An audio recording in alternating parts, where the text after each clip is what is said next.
Mga kababayan, mga kapatid sa Panginoon, sa Kingdom Nation, sa buong sanlibutan, at sa lahat ng aking mga kababayan dito sa ating bansang Pilipinas at mga OFWs na sa ibayong dagat, magandang araw po sa inyong lahat.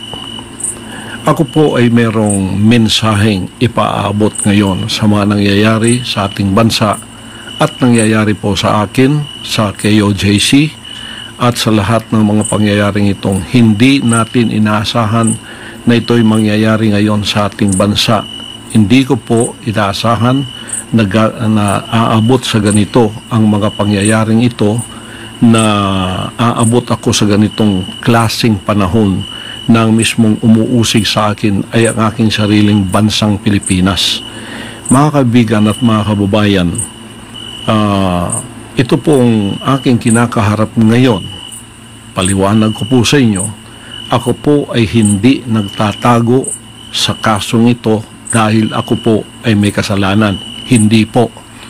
Ako ay umiiwas dahil pinoprotektahan ko po ang aking sarili.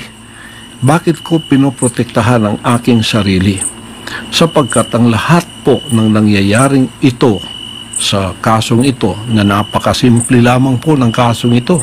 Simple case lang po ito, na 4 ng taon nang nakabinbin dyan sa DOJ. Pagkatapos ngayon ay binuhay na naman nila.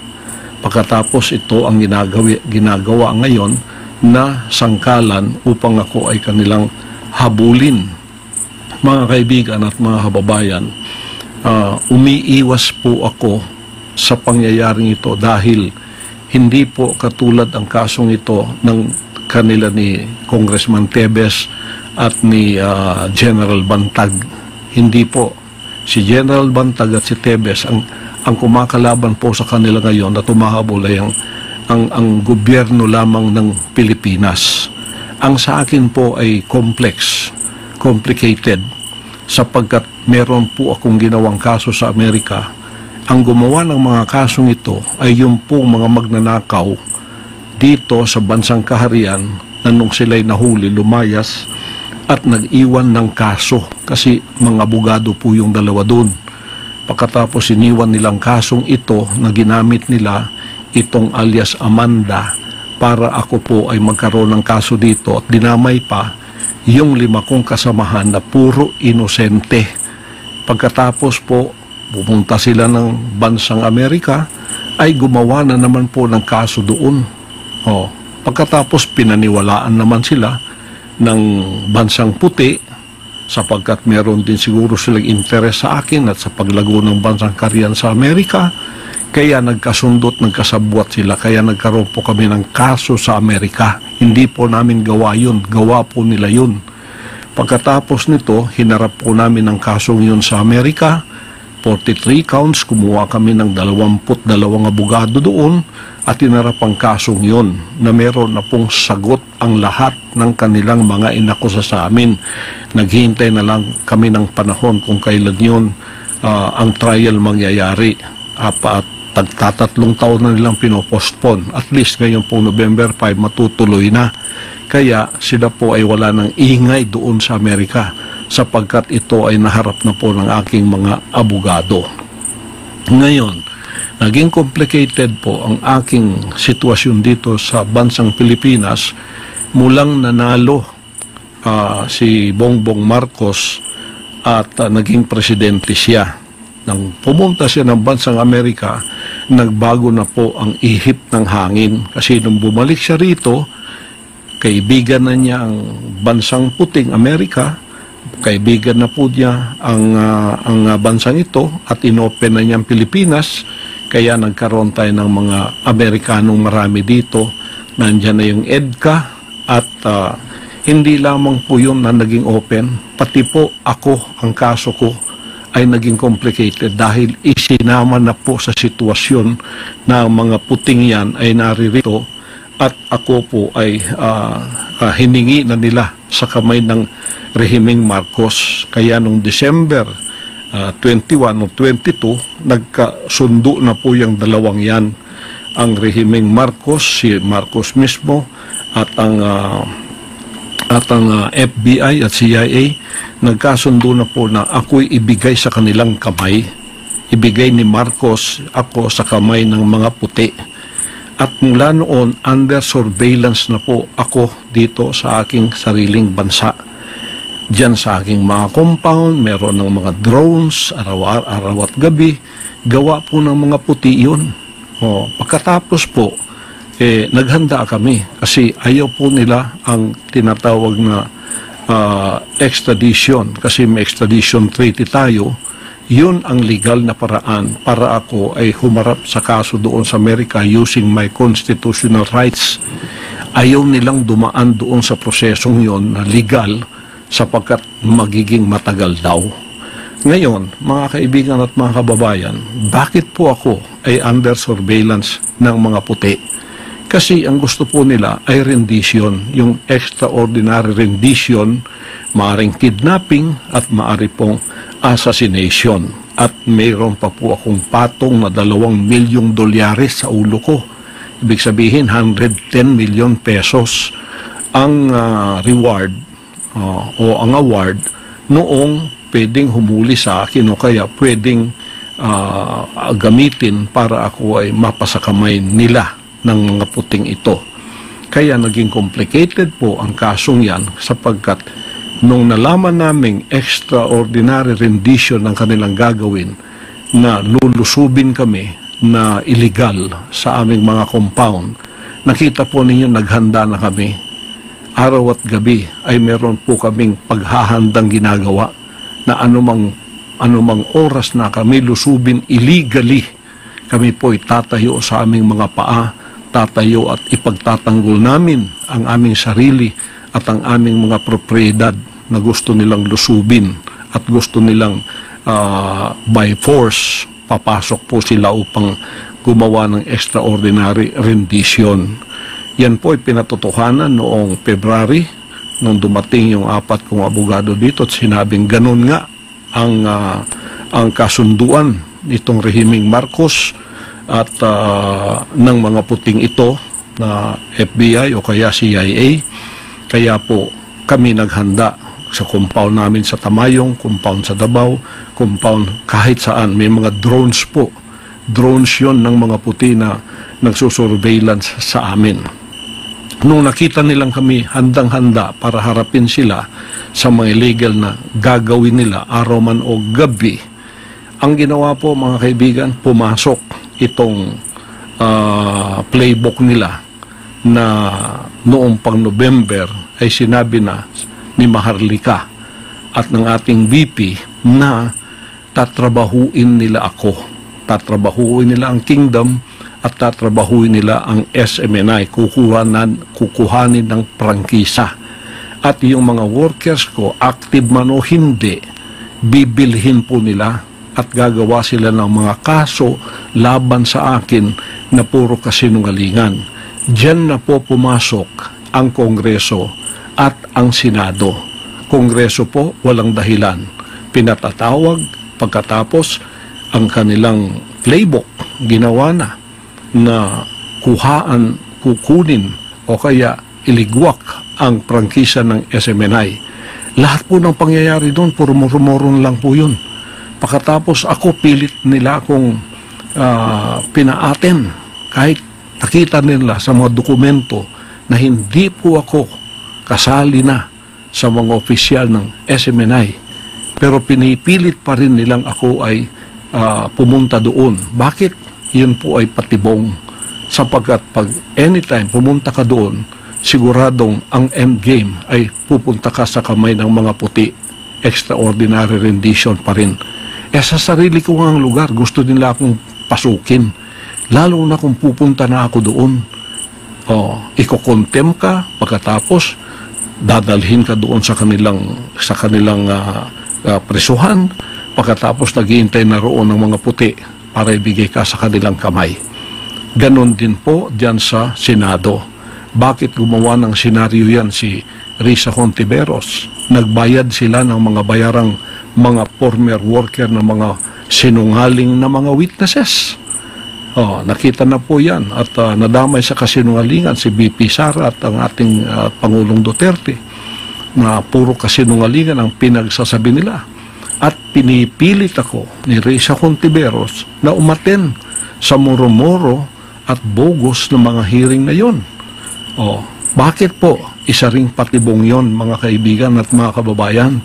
Pagka ako'y umatin doon, siguradong ang endgame po ay babagsak ako sa kamay ng mga puti. Extraordinary rendition pa rin.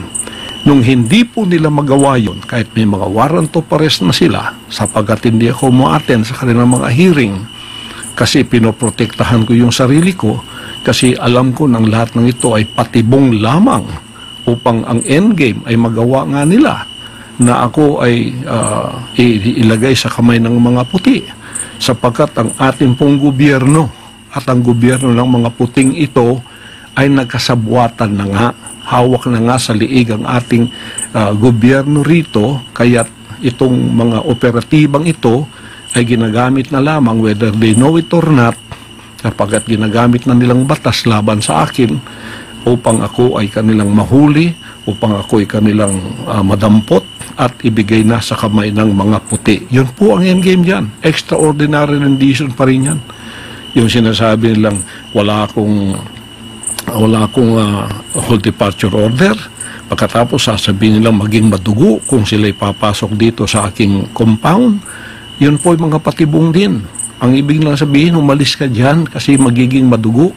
Lalo pa kung hindi aalis, kasi ako'y tatayo sa mga illegal na activities na gagawin nila ng paglusob.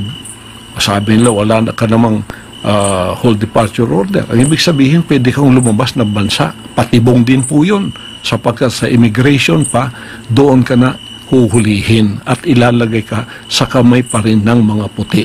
Yan po ang endgame dyan. Endgame dyan. Nangingialam po ang bansang ito. Ang bansang puti ang nangingialam sapagkat naging kasabwat na ng ating pamahalaan ngayon dito sa ating bansa. Kaya ang nasa likod po ng lahat ng ito ay ang mga puti.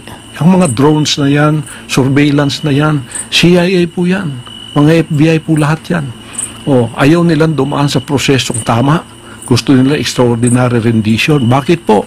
Sapagkat yan ay maaring kidnapping, maaring assassination, sapagkat pagka ako'y napunta sa kanilang kamay, sabi pa ng isang kaibigan ko sa Amerika dito, huwag mong asahan na ikaw ay babalik pa.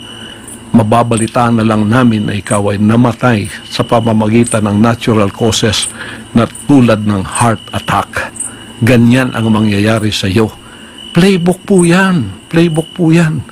Yan po ay playbook ng CIA at ng FBI na nasa likod ng lahat ng ito. Puti po ang nasa likod ng lahat ng itong nangyayari sa akin ngayon. Kaya naging complicated kasi naging kaibigan nila at naging kasabwat ang rehimeng Marcos, ang administrasyong Marcos, at sila mismo, si Marcos mismo, ang pinagkanulo ako at ibinigay sa kamay ng mga puti na gagawin na nilang gusto nilang gawin sa akin sapagkat ayaw nila yung kaso doon sa Amerika na mapapahiya siguro sila. Ganito po ang mga senaryo ngayon na nangyayari ngayon sa ating bansa. Nung hindi po nangyayari ang lahat ng ito, hindi ako kumagat sa kanilang mga patibong. Anong ginawa nila? Binuhay nila ang kasong sobra 3 taon nang nandyan sa DOJ na mismo si Secretary Remulla noong nanalo na si Bongbong Marcos at hindi pa pupunta ng Amerika, sinabi niya, very dismissible itong kaso na ito. Dismiss na ba natin, Pastor? Sabi niya, wag muna kasi para mayroong katuwiran ka na para sa extradition na mayroon kapang kaso dito. Dismissible po yan. Kaya binangon yan. Ngayon, ginawa pang complicated. Hinati po. Isang kaso lang po yan. Hinati. Ang kalahati dito sa Davao, ang kalahati dyan sa Pasig. Ito ay panggigipit at pagpapahirap. Tingnan po ninyo, noong implement nila yung warrant of arrest, dito po sa kasong itong binuhay nila, dismiss na po yan. Mag-4 na taon nang na-dismiss yan. Dapat nga wala ng prosecution, wala ng kaso yan. Dapat binasura na yan kasi fail to prosecute yan . Failure to prosecute. Kailangan ibasura na yan ayon sa batas. Pero binuhay. Pagkatapos nag-announce na si SOJ Remulla na ito ang mangyayari. So ito dito sa Davao available, ang dito naman sa Pasig, hindi natin alam kung ano, pero merong kalahati ng kasong ito nandyan sa Pasig ngayon. Ngayon, because we are law-abiding, nung lumawas ang warrant of arrest na ito pong 5 kong kasamahan na puro mga inosente, dinamay noong mga dissidents na lumabas dito, yung mga magnanakaw sa kaban ng Bansang Karian, pagkatapos lumayas at pinapaniwala itong mga puting ito na gumawa rin ng kaso sa Amerika, ay ganito po ang nangyari. Kayon, iniwan nila yan dito. Simpleng kaso lang po yan. Napakasimple. Kung wala po nangingialam ang Bansang Puti, harapin ko po lahat yan. Napakasimple po ng mga kasong yan. Napakasimple po niyan. Kaya lahat na ginagawa nila sa Kongreso, sa Senado, puro po yan patibong. O hindi ko alam kung ang $2 million, which is 110 million pesos, nasa kamay na ng mga atat na ito na maging award nila. Kaya atat silang ako ay kanilang madampot, mahuli. Nakikinig ngayon ng PNP, NBI, CIDG.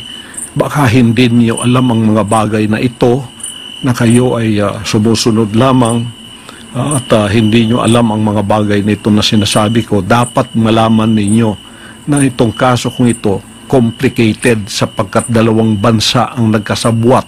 Bansang Puti at Bansang Pilipino ang nagsabuatan para ko'y damputin, at ang endgame ay extraordinary rendition, which may be kidnapping and which may be assassination.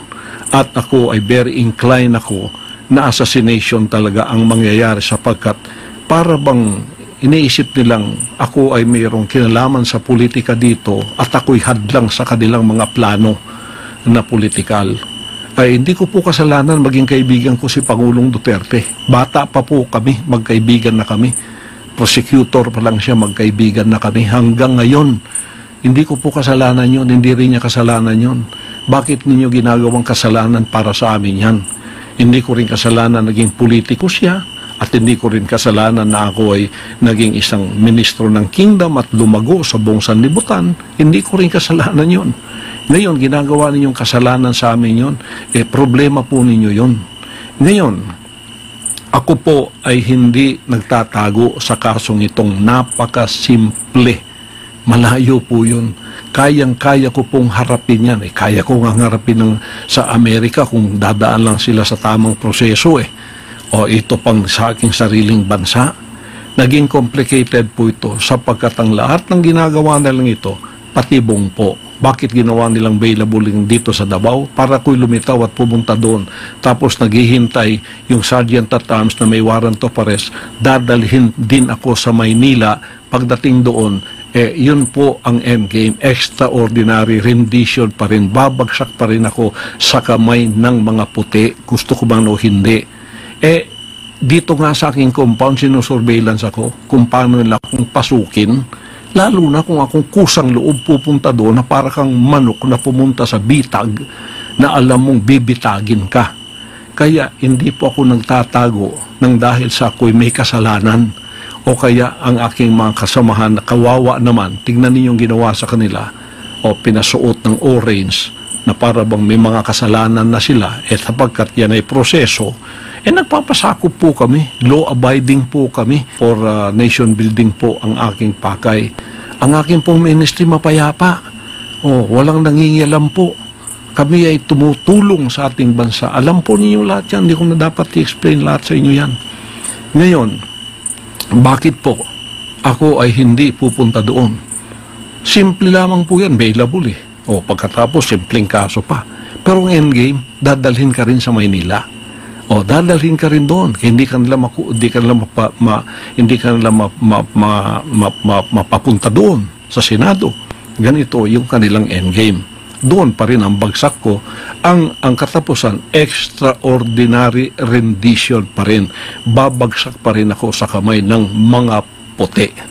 Mga kaibigan, yan po ang iniiwasan kong mangyayari sa akin sapagkat I am preserving myself. Ito po ay wisdom ng Panginoong Diyos to preserve myself. Iniingatan po ako ng Ama na hindi ako pupunta sa patibong ng tao para mangyari ang kanilang gustong gawin sa akin, na kanila akong bawian ng buhay sapagkat ako'y hadlang sa kanilang mga plano. Yan po ay pag-iingat ng banal na Diyos sa akin. Gusto ninyo akong lumitaw para harapin ang lahat ng ito? Ito po ang kondisyon ko.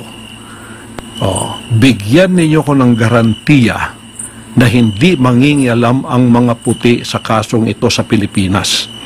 Hindi mangingialam ang FBI, ang CIA, ang US Embassy. Bigyan ako ng garantiya ng Presidente ng Pilipinas. Bigyan ako ng garantiya ng Secretary of Department of Justice Boying Remulla. Written po yan, written. Bigyan ako ng garantiya ng PNP head na si Marbil, General Marbil. Bigyan ako ng garantiya ng NBI head at CIDG. May garantiya na hindi mangingialam ang Amerikano at walang mangyayaring extraordinary rendition. Ako po ay lilitaw at haharapin ko ang lahat ng kasong yan kahit saan nyo dalhin dito sa Pilipinas, maging Pasig man o maging dito man. Pagkatapos si Hontiveros dyan sa Senado, ihinto mo na ang iyong murmuro na hearing, dumiretso ka na sa korte, tulungan mo yung mga sinungaling na mga witnesses na yan na gumawa na sila ng affidavit, sapagkat idagdag mo na yan sa kaso. Doon din ang bagsak natin, kaya doon ka na pumunta. Huwag ka nang magpa-arte-arte pa dyan sa Senado. Ang dami mong arte. Ako ang ginagamit mo para ikaw ay pumunta sa mas higher position. Alam ko na ang galaw mo, alam ko na yung style mo.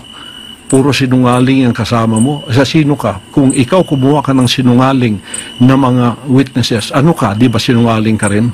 Kaya, huwag ka na mag-inarte dyan. Pumunta ka na doon sa korte, sapagkat hindi ka naman korte. Ngayon, kung gusto mo ako talagang pilitin pumunta riyan, gumawa rin kayo ng nararapat. Yung 17 conditions ko, harapin ninyo yon para pantay tayo dyan sa Senado mo. Malabo nang mangyari yun kasi muro-muro na lahat ang ginagawa ninyo. Extraordinary rendition pa rin ang bagsak natin. Bagsak pa rin yan, nasa kamay ako ng mga puti. Yun pa rin ang endgame. Hindi ko alam kung ang $2 million ay nasa kamay na ng mga taong itong atat na ako'y kanilang madampot, makuha at sila ang makikinabang sa perang ito. Hindi ko alam. Pero yun ang endgame na alam kong mangyayari. Kaya umiiwas ako sa injustice na yan. Kung hindi po ninyo magbibigay sa akin in a written form ang mga kondisyones na ito mula sa Office of the President, mula sa Office of the SOJ, mula sa Office of the PNP and the NBI and the CIDG, hindi po nyo makikita ang pagmumukha ko. Kung ako imamanhunt ninyo tulad ng sinasabi ninyo na para bang ako'y talagang kriminal. Hindi naman ako drug lord. Hindi ako sumisinghot ng drugs. Hindi ako drug lord. Wala ako dyan. Itong kaso lahat na sinabi sa akin na puro accusation, akusasyon po lahat yan, gawa-gawa lahat yan. Tapos ginawa na ninyong totoo. You tried me by publicity. Trial by publicity ang style niyo kasi wala kayong laban sa korte. Hindi kayo patas makilaban. Ito namang bayarang media, pagkakasinwalingan, pagkakasiraan, nandoon kayong lahat. Pero yung rally namin, kahit isa wala kayong kinover. Pagka mabuti, wala kayong kinocover. Lahat ng binabalita niyo sa akin, puro masama. Kasi masasama din kayo, bayaran kayo ang tawag ko. Sorry media, kasi may media rin kami, ang SMNI. Hindi nyo mabili yan eh. O ngayon, ginugurgur ninyo dahil hindi nyo mabili. O ngayon, maliban kung bigyan ninyo ako ng garantiya na hindi mangingialam ang mga puti, FBI, CIA o sino pa man sa kanila, haharapin ko ang kasong yan. Simple po ang mga kasong yan. Lalo na puro mga sinungaling ang kaharap namin. Dokumento po ang nasa aming mga kamay. Bakit hindi ko haharapin? Umiiwas po ako dahil ang playbook ninyo, alam ko, ang katapusan is extraordinary rendition. Mapasakamay ako ng mga puti, magiging klaro recto number 2 ako, mamamatay ako sa kanilang kamay, i-announce sa buong sanlibutan, heart attack ang ikinamatay ko. Pero patay na ako. Yan ang endgame ng playbook na ito. At hindi ninyo yan pwedeng ipagkaila. Maliban kung ibigay ninyo sa akin ang garantiyang aking hinahanap, hindi po ninyo ako makikita. Sige, i-manhunt ninyo ako. Ako'y tatayo na hindi magpapasakop sa injustice. Ako'y hindi magpapasakop sa tyrannical rule. Ako'y hindi magpapasakop sa oppression and suppression of my rights. Pagka ako'y binaril ninyo, papatayin ninyo, mabuti pang ako ay mamatay sa kamay ng mga Pilipino, dito sa aking bansa, tutulo ang aking dugo, kaysa ako ay mamatay sa kamay ng mga puti na nasa ibayong dagat, nasa kanilang bansa o sa ibang bansa ako dadalhin. Hindi po ako papayag sa ganun. Kung imamanhunt ninyo ako, kayo mga CIDG, kayo mga NBI, kayo mga kapulisan, yan ang senaryong haharapin ninyo. Magiging martir akong tulad ni Rizal, magiging martir akong tulad ni Bonifacio, pero tatayo ako sa aking kinatatayuan. Kung kayo, mga oppressor ko ngayon, ay hindi na mga banyaga, ginagamit kayo ng mga banyaga, nagkasabuatan kayo para sa aking harapan, banyaga pa rin kayo. Tatayo ako laban sa inyong oppression, sa inyong suppression of my constitutional rights, at tatayo ako laban sa injustice ng gobyernong ito. Mabuti pa, uulitin ko, mamatay ako, tutulo ang dugo ko sa sarili kong bansa na nakatayo ako sa sarili kong paa na hindi ko ipinagbili ang honor ko at ang honor ng aking pagtayo bilang isang tunay na pastor, bilang isang tunay na mamamayan na hindi nagpapasakop sa panlilinlang, panggigipit, pangingikil at sa pagsisinungaling. Ako po ay lalaban sa mga kasinungalingan na ganyan. Ako po, pag nahuli ninyo, hindi ako magpapahuli ng buhay. Barilin na lang ninyo ako. Kung ako'y huhulihin ninyo, hindi ninyo ko mahuhuli ng buhay, maliban kung ibigay ninyo ang garantiyang hinihiling ko sa inyo. Sasabihin kong muli, simple mga kasong ito. Kahit sa Amerika, simpleng mga kaso kasi puro kasinungalingan. Haharapin namin lahat. Basta dito sa Pilipinas, wag lang mangingialam ang bansang puti. Yung mga puting yan, wag lang mangingialam sapagkat nagkasabuatan na ang rehimeng Marcos at ang mga puting yan na naririto na hawak na ang liig ng ating bansa. Yan po ang endgame nila. At ito rin ang endgame ko. Kung ang endgame nila, bawian ako ng buhay sa kanilang kamay, hindi ako papayag. Kung ang endgame nila ganun, hindi ako papayag. Ang endgame ko, mamamatay ako sa kamay ng mga Pilipino, okay sa akin yun. Basta nakatayo ako sa aking sariling prinsipyo, values, hindi ko pinagbili. Bansang kaharian. Tandaan po ninyo, ako'y mamamatay with honor. Tatayo ako para sa mga ginipit, kinunan ng katarungan, kinunan ng hustisya sa bansang ito. Dito tutulo ang aking dugo. Dito ako mamamatay. Bahala na, basta Pilipino ang papatay sa akin, okay sa akin yun. Yun lang man po. Pagpalain tayong lahat ng ating dakilang Ama at naway manumbalik ang kapayapaan, ang katarungan, justisya sa bansang ito. Salamat po.